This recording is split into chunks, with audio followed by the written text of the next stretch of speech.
오늘의 말씀은 우상 숭배자의 죄와 심판이라는 제목을 가지고 여러분들과 함께 말씀을 나누고자 합니다. 순종하는 자의 형통을 누립시다. 사무엘강의 6번째 시간입니다. 우리는 질투하시는 하나님이라는 이라는 칭호를 우리는 들을 때가 있습니다. 이 칭호는 우상 숭배에 대한 하나님의 마음을 잘 보여주고 있습니다. 남편이 아내에게 그러하듯이, 아내가 남편에게 그러하듯이 자신보다 더 사랑하는 존재를 인정할 수 없다는 것입니다. 어떤 사람들은 하나님은 복과 은혜를 주시는 분으로만 생각을 하고 인식하며 하나님은 이런 분이다 라고 단정을 짓기도 합니다. 하나님의 책망과 심판에 대해서는 전혀 생각하지도 않고 자신이 어떻든 간에 항상 좋은 것만을 주시기를 기대하며 원하는 기도합니다. 그러나 우리 하나님은 죄를 눈감아 주시는 눈먼 하나님이 아니십니다.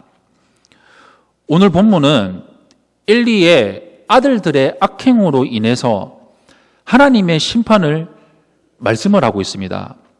그들의 악행에 대한 하나님의 심판의 말씀 앞에 우리의 모습, 우리의 영적인 모습이 어떤지 오늘 말씀을 통해서 비춰보며 한번 생각해보는 시간을 가졌으면 좋겠습니다.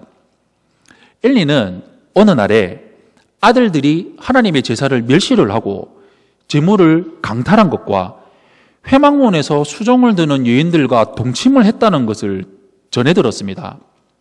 이때 엘리가 매우 늙었다라고 말을 하고 있습니다.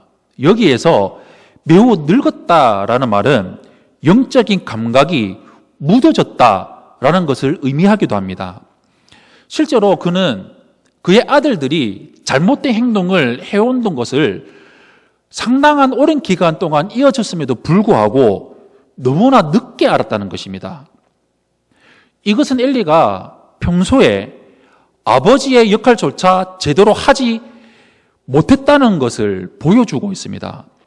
부모로서 자녀가 잘못된 길을 가지 않고 선한 길을 갈 수 있도록 지도하고 아닌 것은 아니다라고 가르치는 것은 너무나도 당연한 일입니다. 엘리는 어떻게 해서 자녀들을 양육을 했을까요? 엘가나의 가정과 비교를 해보면 그들은 시대가 어떻든지 간에 문화가 어떻든지 간에 상황이 어떻든지 간에 환경이 어떻든지 간에 상관없이 매년 하나님을 예배하는 일에 성실했고 한나는 믿음 위에서 견고하게 세워져 있었습니다. 엘가나는 한나가 낳은 그 아들을 나실린으로 드리겠다고 했을 때 반대하지 않고 기꺼이 함께 동참했습니다. 우리는 엘가나가 자녀 양육을 어떻게 했는지 정확하게 알지는 못하지만 엘리의 모습 속에서 한 가지 알 수 있는 것은 한나의 기도하는 모습을 보고 포도주를 끊으라, 독주를 끊으라 라고 말을 했던 것을 보면은 제사장으로서 사사로서 그에 맡겨진 직무에 그의 역할에 충실하고 성실하고 엄격하지 못했다는 것을 알 수가 있습니다. 예배 처소를 성결하게 하고 타협하지 않는 신앙으로 성소를 올바르게 지키지 못했다는 것입니다.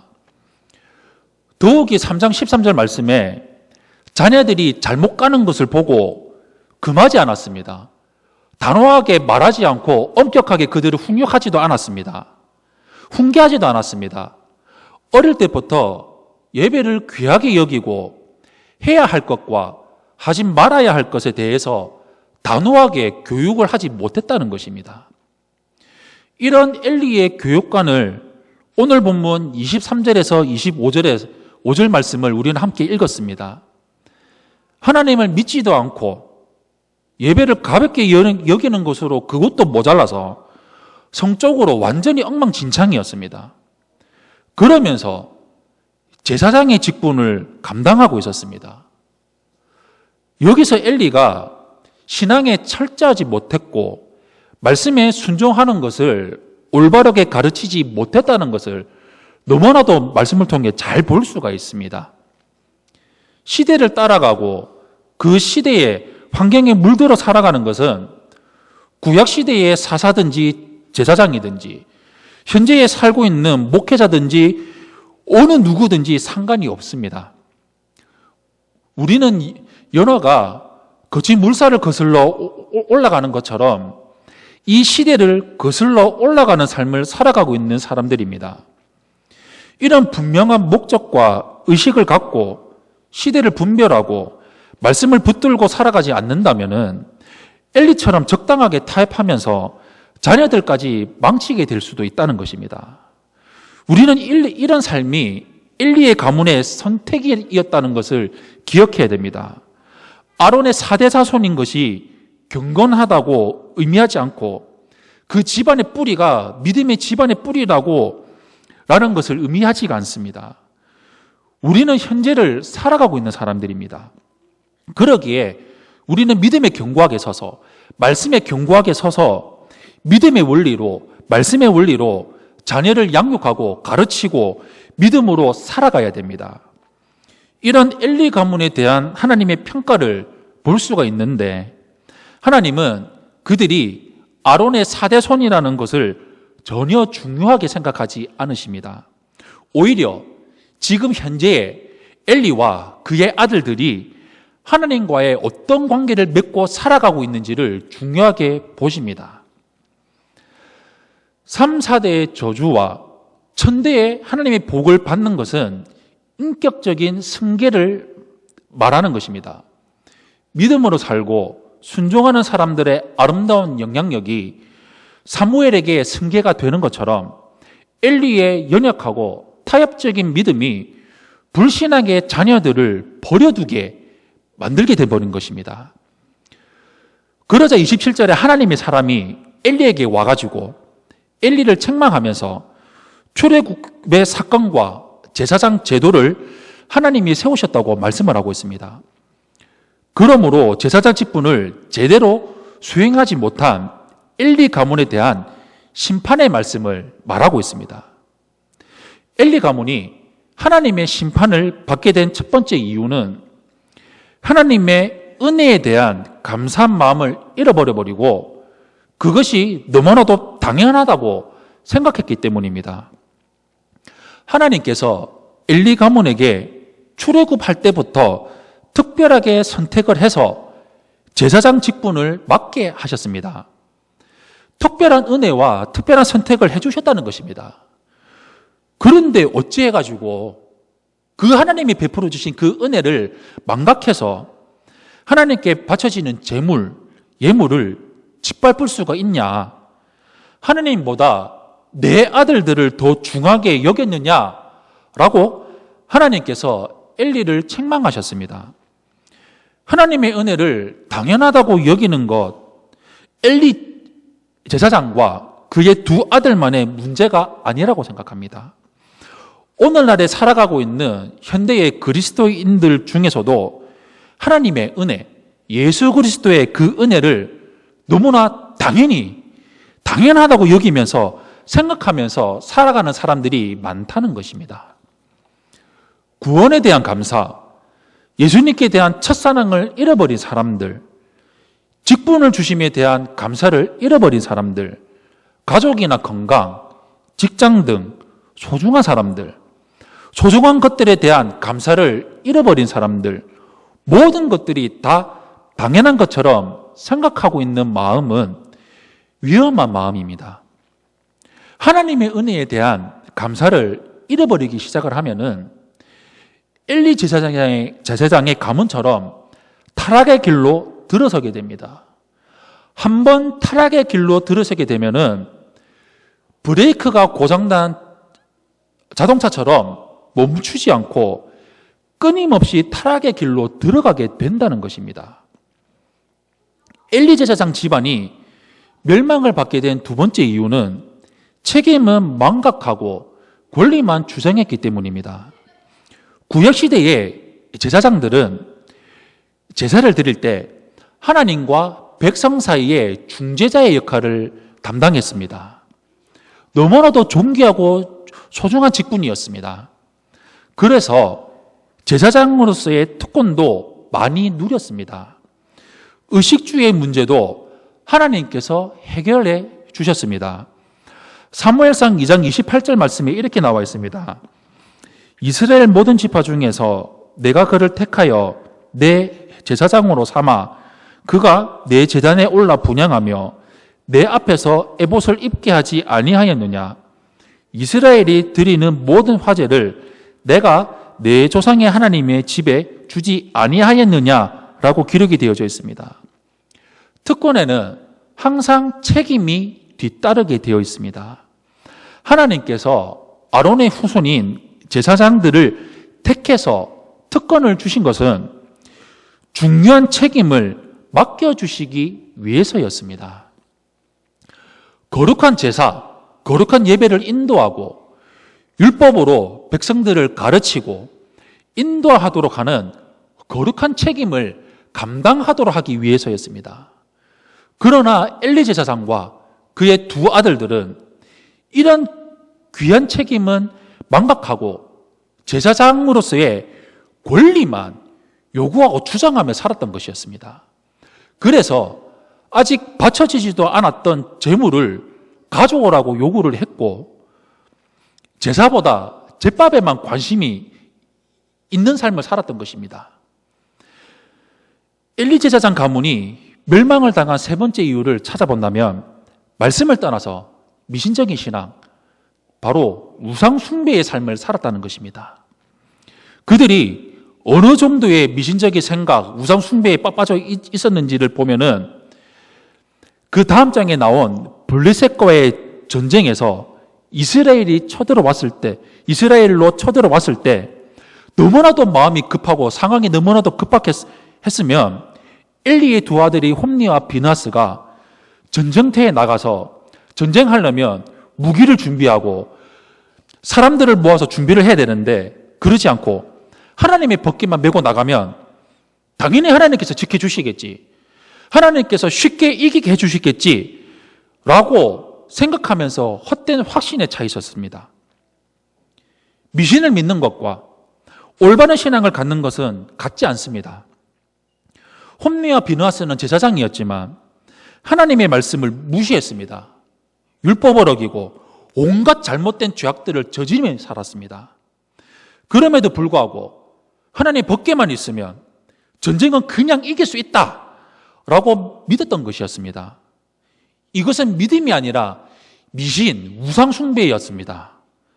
전쟁의 결과에 대해서 우리는 말씀을 읽어서 너무나도 잘 알고 있습니다. 블레셋의 패해서 3만 명이나 되는 군사를 잃어버리고 법궤도 빼앗기고 홈니와 비느하스도 죽게 됩니다. 오늘날 그리스도인들 중에서 홈니와 비느하스들처럼 미신을 신앙으로 착각을 해서 하나님께서 지켜주실 것이다, 하나님께서 나에게 복 주실 것이다, 나의 삶을 형통하게 해줄 것이라고 착각하며 살아가는 사람들이 있다는 것입니다. 성경은 안 읽으면서 성경을 들고 다니고 내 머리맡에 두고 다니는 사람, 십자가를 지고 살아야 되는데 십자가는 안 지면서 십자가를 차에다가 걸어놓고 십자가 목걸이를 하면서 다니는 사람, 예수님을 따르지 않으면서, 예수님을 섬기지 않으면서 나 예수님 믿는 사람이에요, 나 그리스도인이에요, 크리스찬이라고 말하는 사람 등 오늘날 명목상에 무늬만, 겉으로만 그리스도인이라는 사람들이 얼마나 많은지 모릅니다. 하나님을 진심으로 사랑하거나 경외하지 않으면서 나 어릴 때부터 교회 다녔는데, 나 모태 신앙인데, 나 직분 받았으니까, 나 교회 20년, 10년, 30년, 40년, 50년 이렇게 다녔으니까 내가 하는 모든 일들이 잘 될 거고 하나님이 항상 지켜주실 거고 나의 길을 인도해 주실 거라는 너무나도 아니란 생각을 하고 있다는 것입니다. 오늘이 괜찮았으니까 내일도 괜찮겠지, 올해도 괜찮았으니까 내년에도 괜찮겠지 라고 믿으며 살아간다는 것입니다. 그러나 이런 우상숭배의 신앙으로 절대로 안전하지 않습니다. 하나님의 말씀을 떠나 살면은 우상숭배에 빠지게 된다는 것입니다. 하나님의 말씀을 무시하면서 막연하게 잘 되겠지, 괜찮겠지 라고 믿으며 살아간다는 것이 바로 우상숭배라는 것입니다. 엘리 제사장 가문이 멸망을 받았던 또 하나의 이유를 찾아본다면 영적 분별력을 상실했다는 것입니다. 이들이 얼마나 영적 분별력을 잃어버리고 없었다면 그들 앞에 다가왔던 임박한 심판을 전혀 느끼지 못했다는 것입니다. 너무나도 영적인 안일함에 빠져 있었습니다. 얼마 후에 전쟁으로 인해서 법궤도 잃어버리고 수많은 사람들이 죽고 홈리와 비느하스가 죽고 엘리 제사장이 죽게 되고 결국 비느하스의 아내가 그 아들을 낳아서 그의 이름을 이가봇이라고 지은 뜻처럼 하나님의 영광이 이스라엘을 떠나게 될 것을 전혀 알지도 못했습니다. 눈이 어두워지면 앞에 있는 것을 보지 못하는 것처럼 영적인 눈이 어두워지게 되고 영적 분별력이 어두워지면은 앞으로 있게 될 그 일어날 하나님의 심판에 대해서 전혀 깨닫지 못한다는 것입니다. 예수님은 천지의 기상은 알면서 그것을 분간할 줄 알면서 시대는 분간하지 못하는 사람들을 이렇게 책망하셨습니다. 누가복음 12장 54절에서 56절 말씀에 이렇게 기록이 되어 있습니다. 또 무리에게 이르시되 너희가 구름이 서쪽에서 이는 것을 보면 곧 말하기를 소나기가 오리라 하나니 과연 그러하고 남풍이 부는 것을 보면 말하기를 심히 더우리라 하나니 과연 그러하니라. 외식하는 자여 너희가 천지의 기상은 분간할 줄 알면서 어찌 이 시대는 분간하지 못하느냐라고 기록이 되어 있습니다. 사랑하는 성도 여러분, 영적 분별력을 잊지 않기를 소망합니다. 그렇다면은 엘리 가문이 타락하게 된 근본적인 원인이 무엇일까요? 오늘 본문 30절에서 그 답을 찾을 수가 있습니다. 바로 하나님을 멸시한 것입니다. 하나님을 존중히 여기는 마음이 하나도 없었다는 것입니다. 하나님께 함부로 했고 하나님을 경외하지 않았습니다. 우리가 하나님에 대해서 흔히 오해하는 것들이 있습니다. 하나님은 은혜로우신 분이기 때문에 우리가 아무리 잘못해도 하나님이 항상 용서해 주시고 하나님이 사랑의 하나님이시기 때문에 우리가 아무리 내가 죄를 지어도 하나님이 사랑으로 우리를 해주실 것이다. 내가 버릇없게 굴어도 하나님은 항상 봐주시는 분이라고 생각하고 착각하는 것입니다. 의외로 많은 그리스도인들이 하나님의 은혜와 자비를 이렇게 오해하면서 살고 있다는 것입니다. 물론 우리 하나님은 은혜로운 분이십니다. 사랑이십니다. 자비로우시고 노하기를 더디하십니다. 그러나 은혜로우신 하나님이라고 하나님을 멸시해도 된다는 것은 아닙니다. 노하기를 더디하시는 분이시지 노하시지 않는다는 분이 아니라는 것입니다. 엘리 가문이 하나님을 떠나서 타락의 길로 들어갈 때 하나님은 하나님을 존중하게 여기는 한 사람을 계획하고 준비하셨습니다. 그가 바로 한나가 기도해서 얻은 아이 바로 사무엘입니다. 그는 엘리 제사장의 집안에 비한다면 비교가 될 수 없는 너무나도 비교가 될 만한 집안의 출신이었습니다. 본인의 의지와 상관없이 한나의 서원으로 인해서 어려서부터 성막에 살면서 봉사해야 됐습니다. 사무엘의 어린 시절의 모습을 오늘의 본문에서 간략하게 소개를 하고 있습니다. 26절 말씀이 이렇게 기록이 되어 있습니다. 아이 사무엘이 점점 자라매 여호와와 사람들에게 은총을 더욱 받더라 라고 기록이 되어 있습니다. 사무엘과 홈리와 비느하스를 비교를 해본다면 그 차이점은 무엇일까요? 그들은 동일하게 똑같이 성막에서 봉사했습니다. 차이점은 마음의 자세라고 할 수가 있습니다. 마음의 태도, 하나님을 알고자 하는 지식과 열망, 하나님과 함께하고 살았던 그 삶의 차이였다는 것입니다. 또한 부모에게 올바른 신앙의 전수를 받았느냐 받지 못했느냐입니다. 사무엘은 하나님을 존중하게 여기는 마음으로 했으나 홈리와 비느하스는 하나님을 섬기지 않고 멸시하고 우상 숭배하는 그 우상 숭배자의 삶을 살았다는 것입니다. 그러기에 우리는 하나님이 베풀어 주신 특별한 은혜에 대해서 무거운 책임감을 갖고 지키면서 거룩한 삶을 살고 하나님을 섬기고 하나님을 예배하며 살아가는 우리에게 주어진 특권과 의무를 소중하게 여기며 감사하면서 우리는 살아가야 됩니다. 이러한 삶을 살아가는 우리 성도님들이 되시기를 축원합니다. 사랑하는 성도 여러분, 하나님은 우상과 함께 우상을 섬기는 우상 숭배자를 심판하고 멸하십니다. 그래서 엘리에게 우상이었던 아들들을 죽이시고 엘리 가문에 화가 임하게 되었습니다. 종은 두 주인을 섬길 수가 없습니다. 예수 믿는 우리 성도들은 우상 숭배의 죄를 경계하고 세상의 무엇보다 하나님을 사랑하고 존귀하게 여기고 하나님만 바라보며 의지하며 살아가야 됩니다. 우리 평생토록 우리에게 큰 은혜를 베풀어 주신 그 하나님의 사랑을 잊지 말고 우리의 모든 것으로 하나님을 높여드리는 삶, 하나님과 함께하는 삶, 하나님께 순종하는 삶, 말씀에 순복하며 복종하며 말씀대로 행하며 살아가는 삶을 살아가는 우리 세종안교회 성도님들이 되시기를 예수님 이름으로 축원합니다. 아멘.